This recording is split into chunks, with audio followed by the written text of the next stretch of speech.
नमस्कार, स्वागत है आपका हमारी खास पेशकश आउटलुक 2022 में, जहां हम आपको आज एग्री सेक्टर का आउटलुक बताने वाले हैं। 2021 के दमदार प्रदर्शन के बाद अब 2022 में एग्री का मार्केट कैसा रहेगा और किन कमोडिटी में 2022 में भी दिखेगा एक्शन, तमाम पहलुओं पर चर्चा होगी। साथ ही एग्री सेक्टर के रिवाइवल के लिए क्या कदम उठाने की जरूरत है, इस पहलू पर भी बात होगी।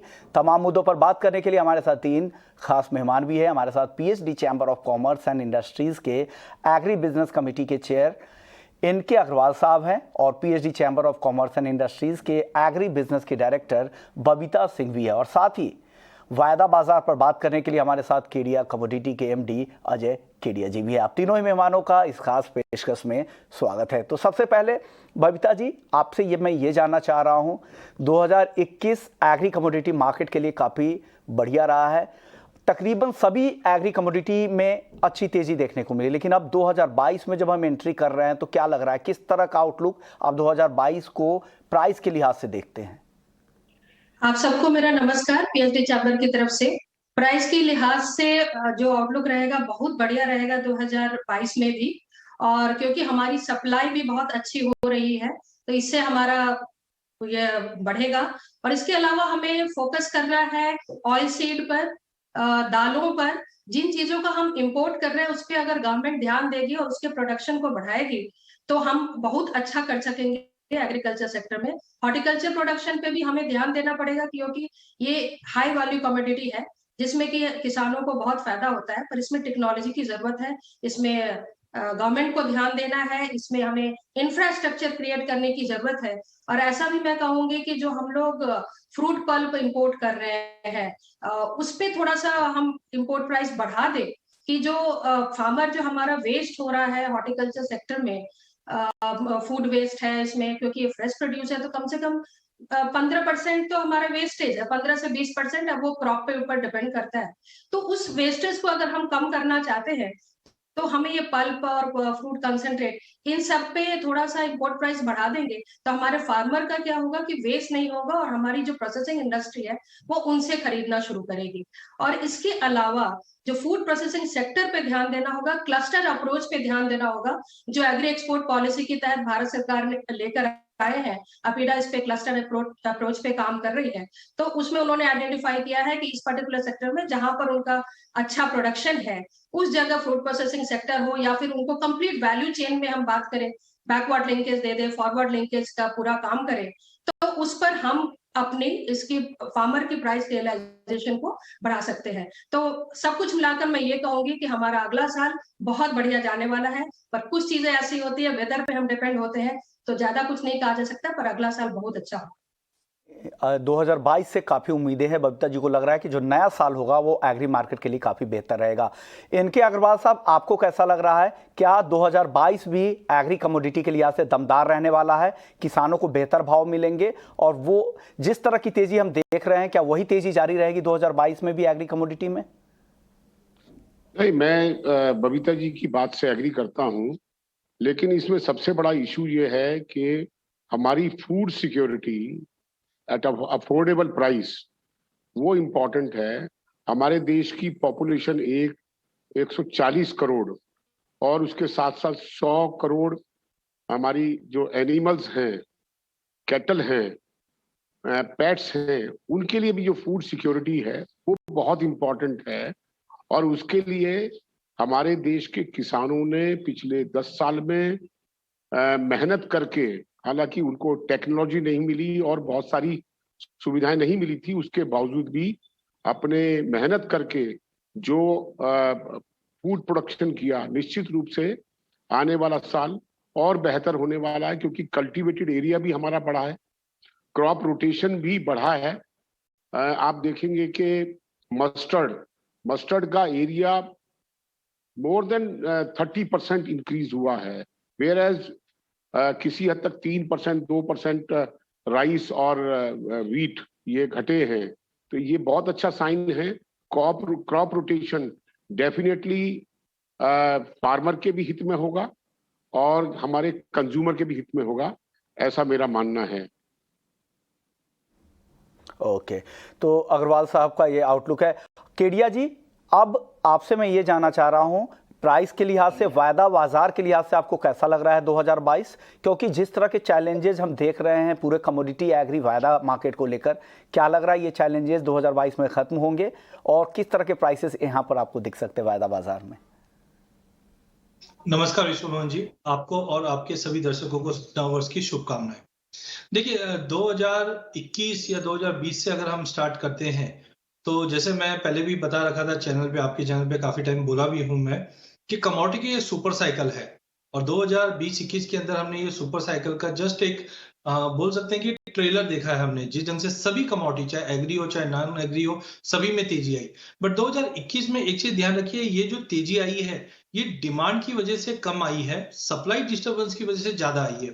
पिछले 100 साल में अगर आप देखेंगे जब जब पैंडेमिक हिट होता है कहीं ना कहीं फूड सिक्योरिटी बढ़ जाती है, सप्लाई में डिस्टर्बेंस रहता है, जिसके चलते ऐसी तेजी देखी जाती है। इस वक्त मेरे सामने अगर रिटर्न वाइज देखें तो एडिबल ऑयल कॉम्प्लेक्स में रिफाइंड सोया पे जो हमने एक्शन लेते हुए देखा उसकी वजह से थोड़ा बहुत हमने ड्रॉप देखा, बट ओवरऑल पूरे एडिबल इन्फ्लेशन की अगर हम बात करें, ऑयल इन्फ्लेशन की, ये हमने 20% के ऊपर भी जाते हुए देखी है। कॉटन कॉम्प्लेक्स में भी ऐसा ही कुछ हमने मोर देन 50% के जंप्स आते हुए देखा है। मसालों के अंदर भी अब धीरे धीरे मूवमेंट आया। तो ओवरऑल मुझे लगता है फ्यूचर के हिसाब से अगर हम देखें तो 2022 का फर्स्ट क्वार्टर सप्लाई से पीड़ित रहेगा अभी भी, क्योंकि ग्लोबल मार्केट में आप देखिए अभी भी सप्लाई क्रंचेस चल रहे हैं। बाल्टिक ड्राई इंडेक्स 2021 के अंदर काफी हाई शूट अप कर चुका था, जैसे हम जानते हैं कि पोर्ट के ऊपर कंजेशन था, प्रोटोकॉल बनाए गए थे कोविड को लेकर, जिसकी वजह से सप्लाई डिस्टर्बेंस था।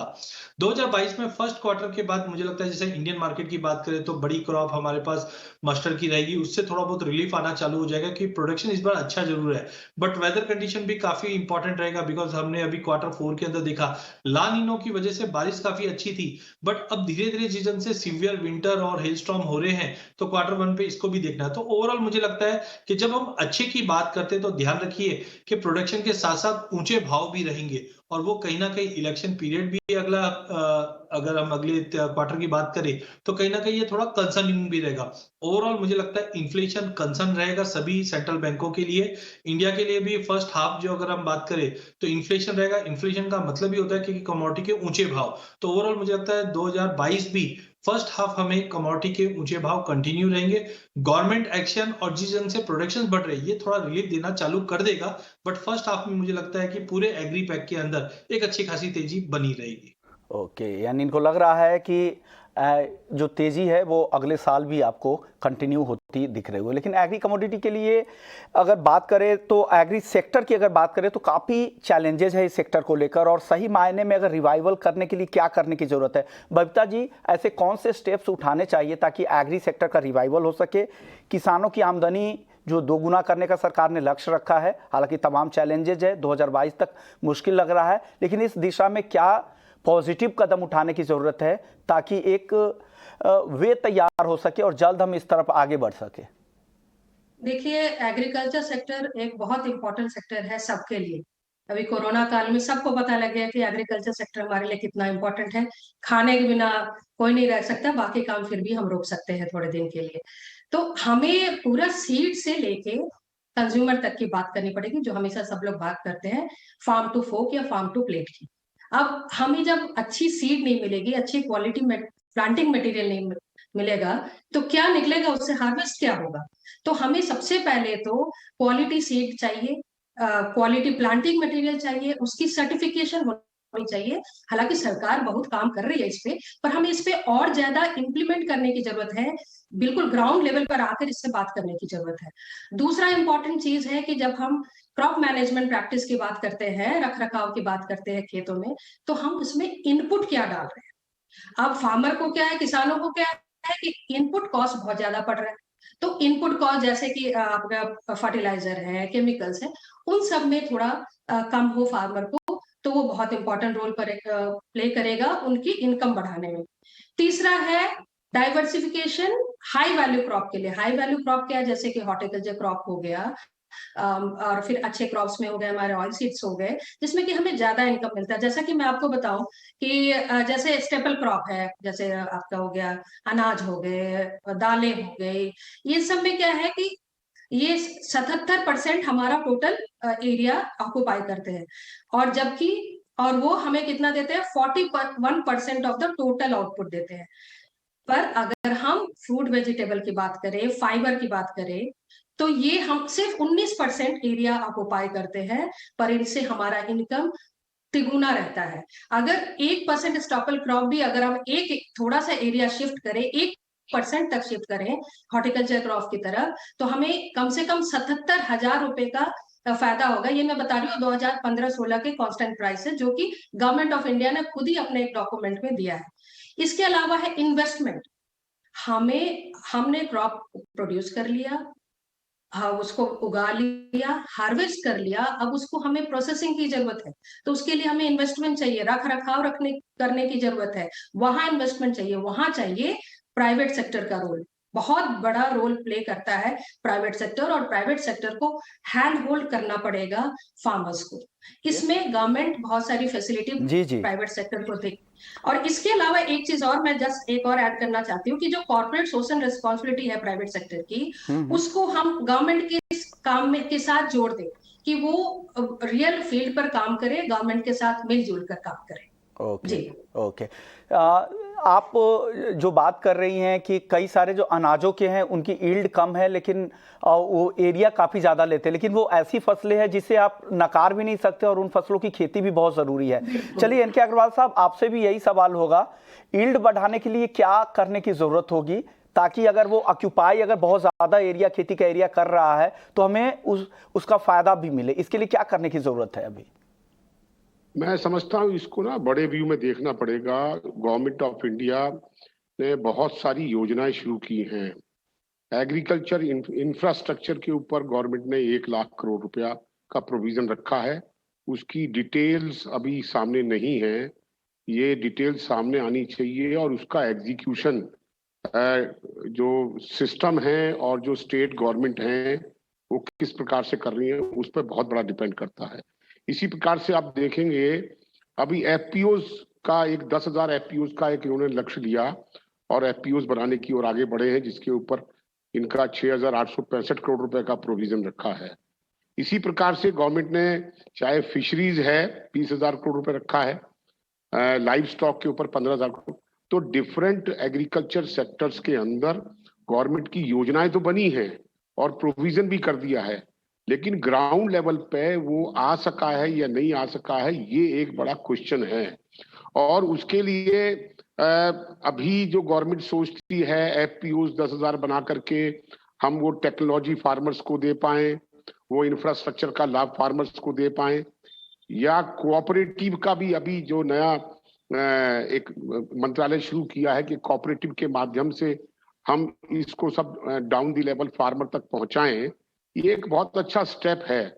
मुझे लगता है एक बात मैं और जरूर कहूंगा, जो हमारा किसान है वो किसान एग्रीकल्चर प्रोडक्शन में तो माहिर है, लेकिन आप ये अपेक्षा करें कि वो बाजार में जाकर के उसको बेचे और उसका सही प्राइस ले, वो एक बड़ा डिफिकल्ट इशू है। दुर्भाग्य की बात है कि हमारा किसान क्योंकि पढ़ा लिखा नहीं है, 3 कानून बने और 3 कानून बहुत अच्छे किसान के फेवर में बने, लेकिन हम किसान को समझा नहीं पाए कि ये आपके हित में कैसा है। तो ऐसा लगता है कि किसानों की एजुकेशन, किसानों की training with respect to the new technology, with respect to the agri input, वो कैसे यूज करनी चाहिए, क्रॉप रोटेशन, ऐसे बहुत सारे इश्यूज हैं। उस सारे के ऊपर अगर हम काम करेंगे तो ये जो चैलेंजेस हैं ये आसान हो सकते हैं। मेरा सोचना यही है कि क्या पब्लिक प्राइवेट पार्टनरशिप का एक जो विषय सामने आया, गवर्नमेंट भी इसको सीरियस लेती है, तो मुझे लगता है, मैं आपको एक एग्जांपल दूं, एफपीओज है, एफपीओज में चाहे नेफेड और गांव के अंदर कुछ फार्मर्स का ग्रुप बना करके ये एफपीओज बना रहे हैं। क्या वो फार्मर्स एग्रीकल्चर प्रोडक्शन इकट्ठी करने के बाद मार्केट में जाकर के उसका वैल्यू एडिशन कर पाएंगे? मुझे लगता है इसके अंदर यहाँ रोल आता है प्राइवेट सेक्टर का, इंडस्ट्रीज का रोल आता है, न्यू एंटरप्रेन्योर्स भी, ये स्टार्टअप भी इसके अंदर सहयोग कर सकते हैं। एक मॉडल हमने वर्कआउट किया है और वो हम अभी उसको देने भी जा रहे हैं ये मिनिस्ट्री ऑफ कोऑपरेटिव्स में, कि 51% share private sector means corporate का और 49% शेयर फार्मर्स का पर एकड़ पर शेयर ऐसे दे करके, और गांव के अंदर ही हम सर्विस सेंटर अगर फार्मर को देंगे तो जितनी प्रॉब्लम्स हैं फार्मर्स की, क्वालिटी प्रोडक्शन की, हमारी एग्रीकल्चर प्रोडक्शन बढ़ाने की, और जो वैल्यू मिलनी चाहिए फार्मर को उसके प्रोड्यूस की।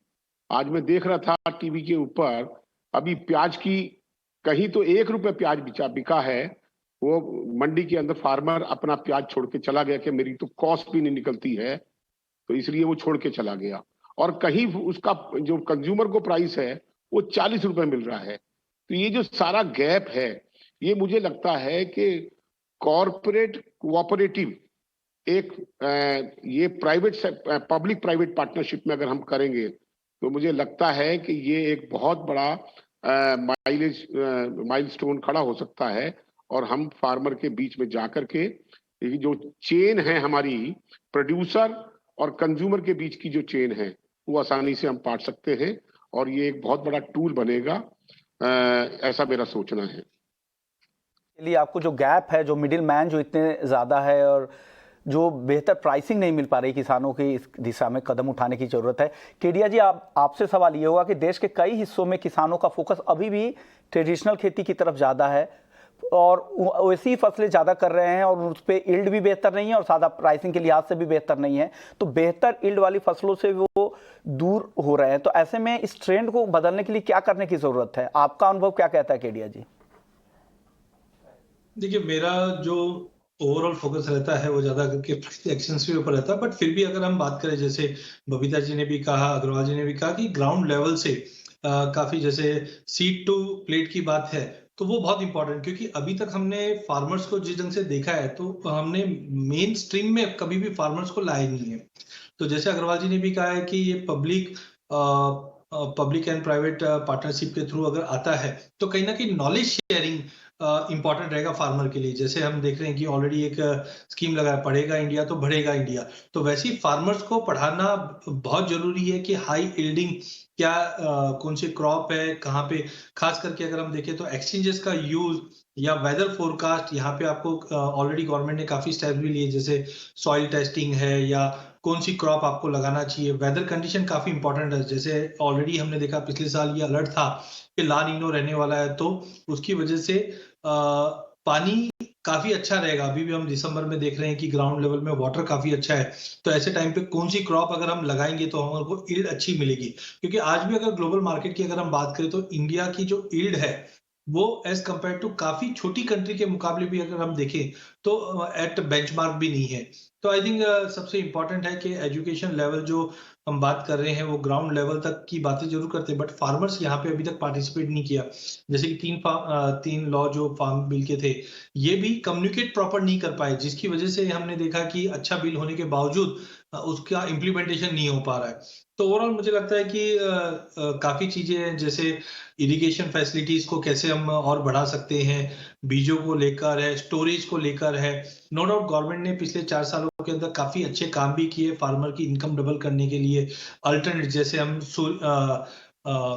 एनर्जी दाता करके गवर्नमेंट ने इसको टैग किया है, तो ऐसे काफी एफर्ट्स है जो गवर्नमेंट ऑलरेडी कर रही है। बट इंडिया का जो साइज अगर हम देखें तो काफी बड़ा साइज है, हर चीज को टाइम लगता है। तो I think it's way back, यहाँ पे प्राइवेट पार्टिसिपेशन और बढ़ता है तो कहीं ना कहीं ये जो गैप है वो फुलफिल जल्दी होता हुआ दिखाई देगा। But there are many rooms, many space जहाँ पे हम अभी भी काम कर सकते हैं।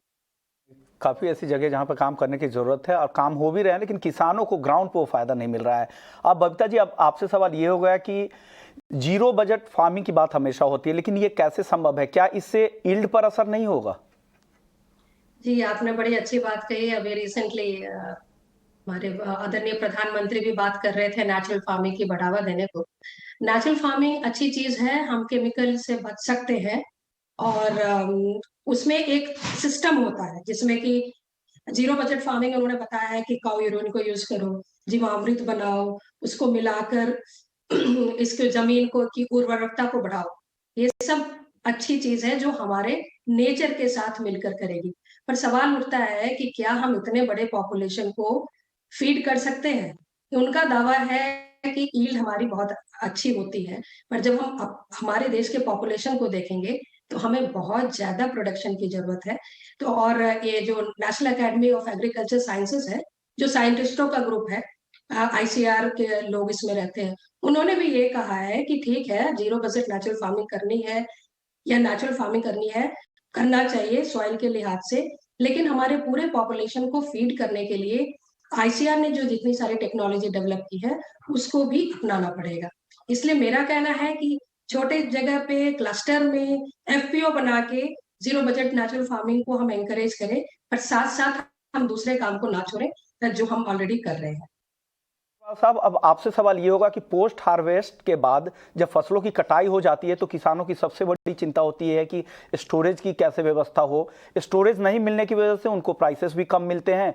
वो ऐसे समय में जब सप्लाई ज़्यादा होती है उस समय वो अपने अनाज को, अपने उत्पादों को बेच देते हैं। तो इससे निपटने के लिए किस तरह से, कैसे काम किया जाए ताकि गांव-गांव या ब्लॉक लेवल पे स्टोरेज हो और ये दिक्कतें हो, या इंफ्रास्ट्रक्चर देने की ज़रूरत है इस सेक्टर को, पूरे सेक्टर को?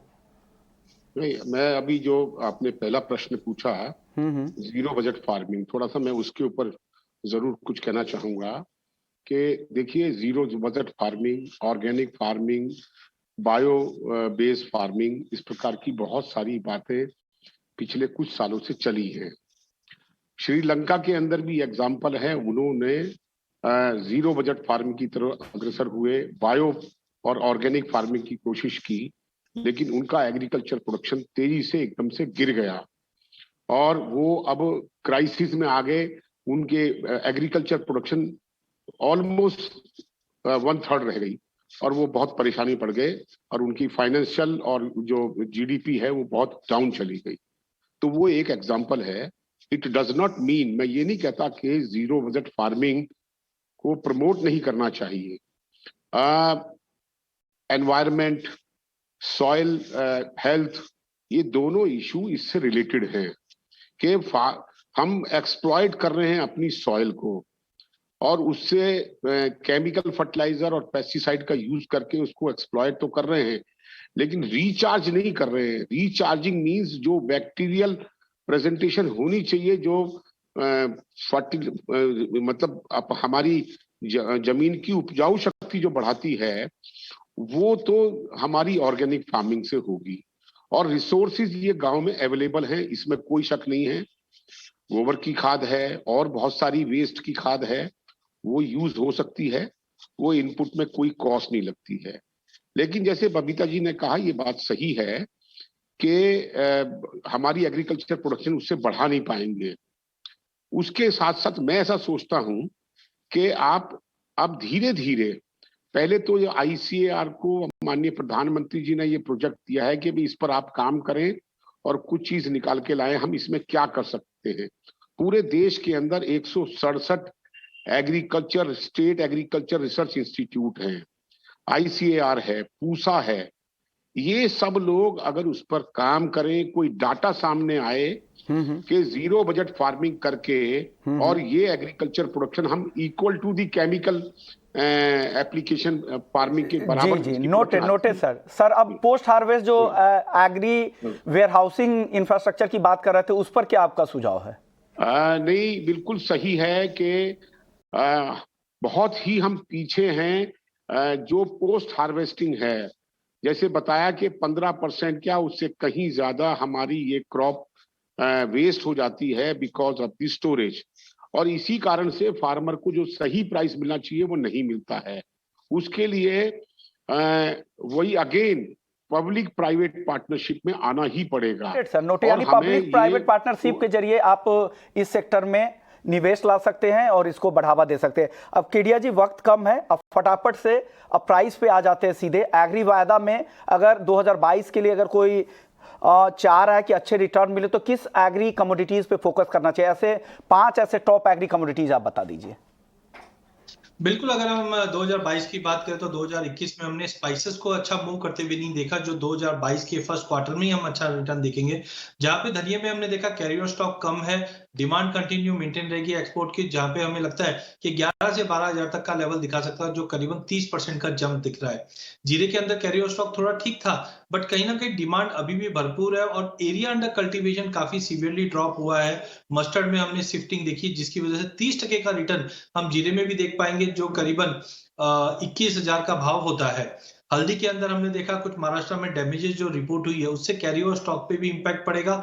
और कोविड पीरियड में हमने देखा कि हल्दी की डिमांड भी कंटिन्यू रही है, रैली अच्छी हुई है, बट थोड़ा रुक रुक के चलेगी। जो 11 साढ़े 11,000 का लेवल हम मिड 2022 तक देख पाएंगे। अंत में अगर हम बात करें तो कॉटन कॉम्प्लेक्स को मत भूलिए, टेक्सटाइल डिमांड, अपैरल डिमांड 2022 में भी कंटिन्यू रहेगा पोस्ट पैंडेमिक, जिसके चलते कॉटन के प्राइसेस में इंटरनेशनल में हम 138 सेंट का भाव, डोमेस्टिक मार्केट में हम 39 से 40,000 तक का लेवल एमसीएक्स पे देख पाएंगे। और लास्ट हमारा है कॉटन सीड ऑयल केक, जो आपके चैनल पे दिवाली पे मैंने कहा भी था कि 24,000 के लेवल है, जो 4,000 तक जा सकता है। आज 3100 टच कर गया है। डेयरी इंडस्ट्री की डिमांड 2022 में काफी स्ट्रांग रहेगी और साथ में जो एबिलिटी है वो भी कम होने की वजह से प्राइसेस में कंटिन्यू तेजी रहेगी, जो 3800 से 4,000 तक का लेवल जा सकता है। ओके, तो ये कुछ टॉप पिक है 2022 के लिए केडिया कमोडिटी की तरफ से।